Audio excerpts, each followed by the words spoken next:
آج کی یہ کہانی عرب کے ایک ایسے سخی بادشاہ کی ہے جس کی سخاوت کے دور دور تک ڈنکے بج رہے تھے۔ ایک مرتبہ اس سخی بادشاہ کی ملاقات ایک فقیر سے ہو گئی۔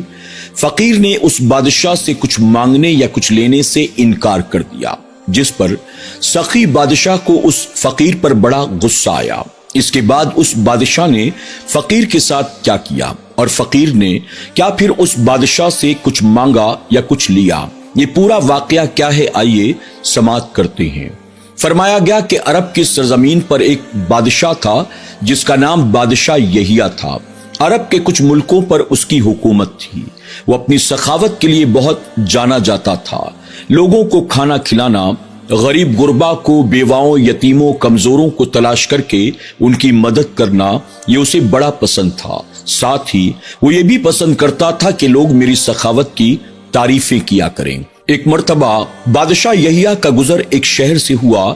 اس کا جی چاہا کہ تمام شہر والوں کو یہ پتا چل جائے کہ میں کتنا بڑا سخی بادشاہ ہوں۔ اس نے پورے شہر میں اعلان کروا دیا۔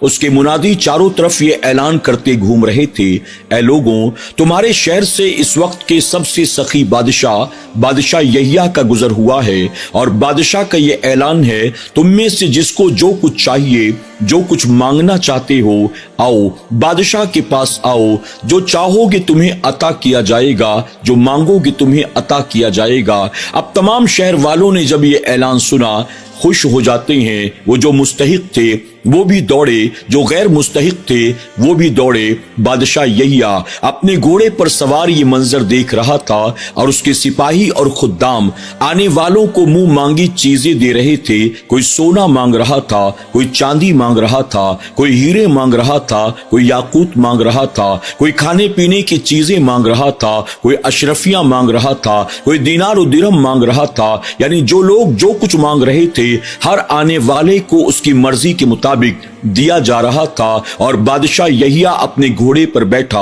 یہ سارا منظر دیکھ رہا تھا اور بڑا خوش ہو رہا تھا کہ اس شہر میں بھی میری سخاوت کے ڈنکے بجیں گے۔ اب تمام لوگ آئے، لے کر جانے لگے۔ بادشاہ کی نظر پڑی، شہر کے ایک کونے میں ایک فقیر بیٹھا ہوا تھا۔ بادشاہ نے کہا، تمام لوگ آئے اور لے کر چلے گئے، یہ فقیر آخر یہ کیوں نہیں آتا؟ سپاہیوں کو بھیجا کہ جاؤ، جا کر فقیر کو بلا کر لاؤ، اس سے کہو تمہیں جو چاہیے تمہیں دیا جائے گا۔ چلو، بادشاہ سلامت نے تمہیں بلایا ہے۔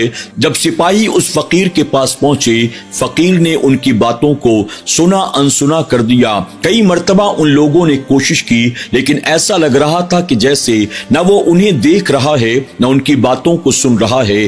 آخرکار بادشاہ یحییٰ سے نہ رہا گیا، اپنے گھوڑے پر سوار ہو کر وہ اس فقیر کی طرف چل پڑا۔ قریب جانے کے بعد کہتا ہے، او بابا، میرے سپاہیوں نے تجھے بلایا، لیکن تو ان کی طرف دیکھتا بھی نہیں، ان کی باتوں کا جواب بھی نہیں دیتا۔ تمام شہر والے آئے، لے کر چلے گئے۔ کیا تجھے کچھ نہیں چاہیے؟ بتا تجھے کیا چاہیے، تو جو مانگے گا تجھے دیا جائے گا۔ اس فقیر نے جب بادشاہ یحییٰ کی یہ باتیں سنی تو بادشاہ کی طرف پلٹا اور پلٹ کر کہتا ہے، اے بادشاہ، مجھے چاہیے تو بہت کچھ چاہیے، لیکن تجھ سے نہیں چاہیے، بلکہ مجھے اس سے چاہیے جو تجھے بھی عطا کرتا ہے۔ اس پر بادشاہ یحییٰ کہتا ہے، ٹھیک ہے، میں جانتا ہوں تو کوئی اللہ والا ہے، ٹھیک ہے، کچھ تو ہوگا جو میں تجھے دے سکتا ہوں، بتا تجھے کیا چاہیے۔ اس پر فقیر کہتا ہے، میں اس سے نہیں لیتا جو دینے کے بعد احسان جتلاتا ہے، میں تو اس سے لیتا ہوں جو دینے کے بعد احسان نہیں جتاتا ہے۔ بادشاہ یحییٰ کو فقیر کی اس بات پر تھوڑا سا غصہ آیا۔ اس نے کہا، بابا، زیادہ فلسفے والی باتیں نہ کر، تجھے کچھ چاہیے تو بتا۔